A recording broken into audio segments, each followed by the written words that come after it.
গাজা উপকূলে নতুন ক্ষেপণাস্ত্রের পরীক্ষা চালিয়েছে ফিলিস্তিনি যোদ্ধারা। ওই মহড়ায় ফিলিস্তিনের সবকটি যোদ্ধা সংগঠন অংশ নিয়েছিল বলে জানা গেছে। ইসরায়েলের সাথে হিজবুল্লাহ গ্যাস ক্ষেত্র নিয়ে উত্তেজনার মধ্যেই গাজা থেকে এই পরীক্ষা চালানো হলো। এদিকে ইসরায়েলের দখল করা গোলান মালভূমিতে যুদ্ধ বিমান উড়িয়েছে রাশিয়া।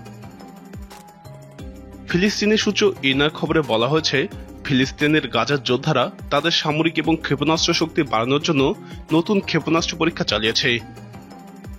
তারা সমুদ্রে বেশ কয়েকটি ক্ষেপণাস্ত্র ছুড়েছে। এই মহড়ায় কোন কোন দল বা গোষ্ঠী অংশ নিয়েছে সে ব্যাপারে বিস্তারিত তথ্য জানানো হয়নি।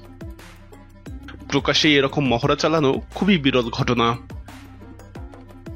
এ সময় সমুদ্রে বেশ কয়েকটি ক্ষেপণাস্ত্র নিক্ষেপ করেছে যোদ্ধারা। এসব মহড়ার মধ্যে সব থেকে গুরুত্বপূর্ণ ছিল রুকনুস শাদিদ মহড়া। সাম্প্রতিক মাসগুলোতে অধিকৃত ভূখণ্ডে, বিশেষ করে পশ্চিম তীরে বেশ কয়েকটি অভিযান চালিয়েছে ফিলিস্তিনি যোদ্ধারা। জেনিন অঞ্চলে হামলার মধ্য দিয়ে এই অভিযান শুরু করা হয়েছিল।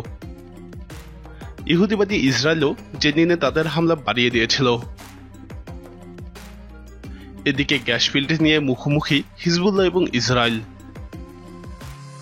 ভূমধ্যসাগরে ইসরায়েলের কারিশ গ্যাস ফিল্ড থেকে গ্যাস উত্তোলন নিয়ে ক্ষোভ প্রকাশ করেছে লেবাননের হিজবুল্লাহ প্রধান হাসান নাসরুল্লাহ। হামলার হুমকি দিয়ে তিনি বলেন, গ্যাস রিগ বা গ্যাস উত্তোলন যন্ত্র যে এলাকায় স্থাপন করা হয়েছে ওই এলাকাটি বিতর্কিত সামুদ্রিক এলাকা। এ নিয়ে দুই পক্ষের মধ্যে সমাধান না হলে ইসরায়েল গ্যাস উত্তোলন করতে পারবে না।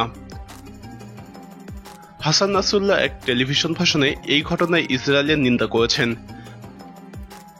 বিতর্কিত সামুদ্রিক এলাকায় ইসরায়েলি গ্যাস রিগ স্থাপনকে এই অঞ্চলে অস্থিতিশীলতার জন্য উস্কানি হিসেবে বর্ণনা করেছেন তিনি। গত সপ্তাহে লেবাননের প্রেসিডেন্ট মিশেল আউন জানিয়েছেন, সামুদ্রিক সীমান্ত নিয়ে আলোচনা এখনো শেষ হয়নি। তার এই বক্তব্যের পর হিজবুল্লাহ নেতা বলেন, দুই দেশের মধ্যে বিরোধপূর্ণ যে কোনো স্থানেই ইসরায়েলের পদক্ষেপ সম্পূর্ণ বিতর্কিত বলে বিবেচিত হবে।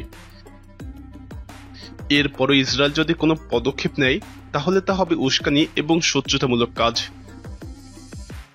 বিতর্কিত সামুদ্রিক এলাকাটি নিয়ে ইসরায়েল লেবানন এর আগেও আলোচনা করেছে। মধ্যস্থতা করেছিল আমেরিকা। নাসরুল্লাহ বলেছেন, ইসরায়েলের উচিত আলোচনার ফলাফলের জন্য অপেক্ষা করা এবং চুক্তির আগে গ্যাস উত্তোলন করলে তা লেবাননের উপর সরাসরি হামলা বলেই বিবেচিত হবে। হিজবুল্লাহ নেতা বলেন, সমস্ত বিকল্প আলোচনার টেবিলে রয়েছে। আলোচনা ছাড়াই যদি ইসরায়েল গ্যাস উত্তোলনের চিন্তা করে তাহলে ইসরায়েলের সামরিক বাহিনীও গ্যাস রিগটি রক্ষা করতে পারবে না। চলতি সপ্তাহে জ্বালানি অনুসন্ধান এবং উৎপাদন কোম্পানি এনার্জিয়ানের একটি জাহাজ কারিশ গ্যাস ক্ষেত্রে পৌঁছেছে। কোম্পানিটি লন্ডন এবং তেল আবিবের তালিকাভুক্ত। হিজবুল্লাহ এই গ্যাস ফিল্ড নিয়ে শুরু থেকেই ইসরায়েলের বিরুদ্ধে অবস্থান নিয়েছে। লেবাননের প্রেসিডেন্ট আউন এবং তত্ত্বাবধায়ক প্রধানমন্ত্রী নাজিব মিকাতি লেবানন এবং ইসরায়েলের মধ্যে মধ্যস্থতাকারী মার্কিন দূতকে বৈরুতে একটি চুক্তি স্বাক্ষরের আমন্ত্রণ জানিয়েছেন।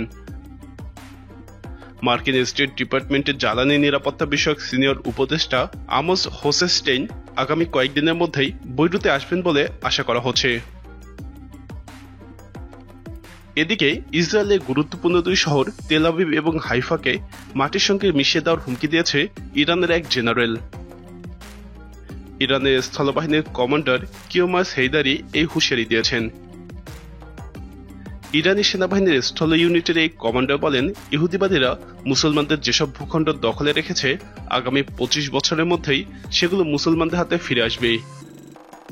আমাদের সেনাবাহিনীর হালকা অস্ত্রগুলো আধুনিকায়নের কাজ চলছে। বর্তমানে ইরানের সামরিক এবং প্রতিরক্ষা সক্ষমতা শত্রুদের চোখের কাঁটায় পরিণত হয়েছে। সব মিলিয়ে ইসরায়েল ত্রিমাত্রিক সংকটের মধ্যে রয়েছে। বিশ্লেষকরা বলছেন, কয়েক বছর আগেও ইসরায়েলের সামরিক বাহিনীর যে দাপট ছিল সেটি ক্রমেই দুর্বল হয়ে যাচ্ছে। প্রিয় দর্শক, বিশ্লেষকদের এই ধারণার সাথে আপনি কতটা একমত? আপনার মতামত কমেন্টে জানান। নিয়মিত এরকম ভিডিও পেতে আমাদের চ্যানেলটি সাবস্ক্রাইব করে আমাদের সাথেই থাকুন।